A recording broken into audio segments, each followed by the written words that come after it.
Good morning, it's James. I do hope and pray this message finds you and your loved ones peaceful, thriving, and well. Thank you for your time. Thank you for your energy. I'm deeply grateful to have the honor and the blessing of laying eyes on you today. And I'm going to ask for you to take a walk with me this morning. You know, Rumi once said, beyond right doing and wrongdoing, there's a field. I'm going to meet you there. And in that experience of meeting ourselves and each other in this field, I do believe there's an opportunity for us to welcome some of the more raw emotions that I do believe so many of us are experiencing these days. I think being on the spiritual path, just one of the prerequisites, you have to be open to the rawness that happens sometimes in the moment spontaneously and sometimes just welling up inside of us. And then we can't hold it back anymore. Or we just find ourselves just saying, you know what? This is me being fully alive. And that is why I feel more and more open to this experience of crying. So I want to talk to you about tears today. I want to talk about the fact that I find myself more and more these days. I can't remember a time in my life I've been more easily, quickly moved to tears. And I'm going to share some science with you, but I want to share with you a time in my life back when I was a teenager, late teens.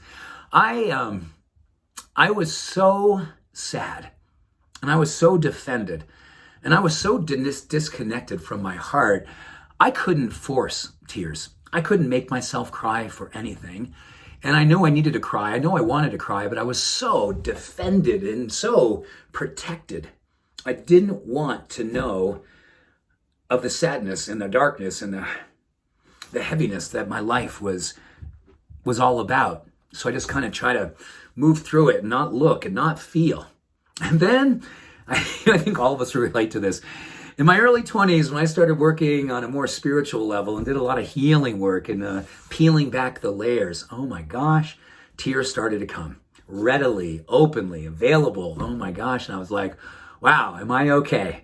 So when I was in grad school and going through my medical education thereafter, I was like, I want to know more because I've always been a crier. You can ask my kids, you can ask my wife, ask my close friends. I'm a crier.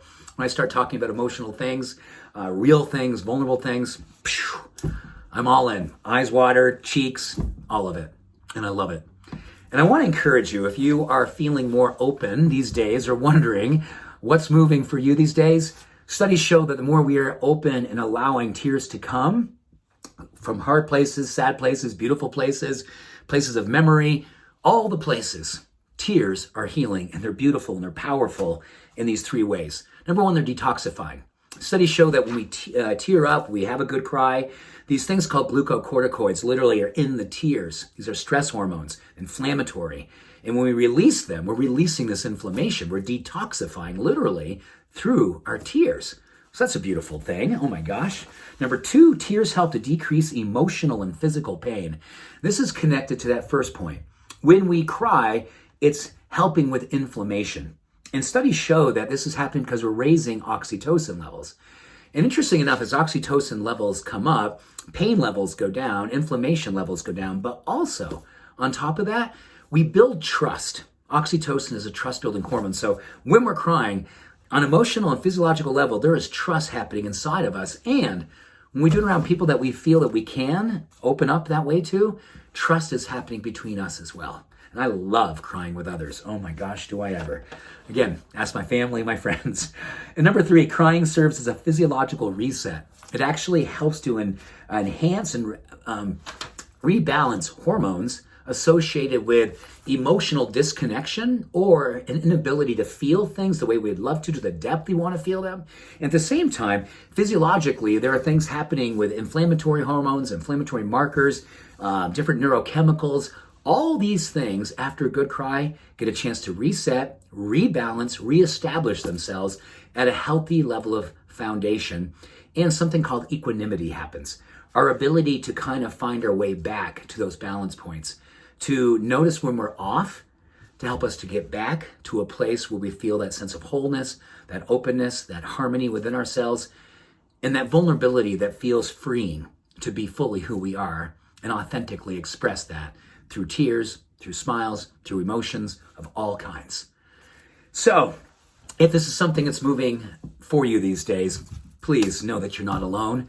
And if you feel so open to share a few comments about what's happening for you these days, maybe we can all meet in that field. Beyond right doing and wrong doing, there's a field. I'll meet you there. And that's where we get a chance to experience our divine humanity together as one. Thank you. Thank you for joining me today.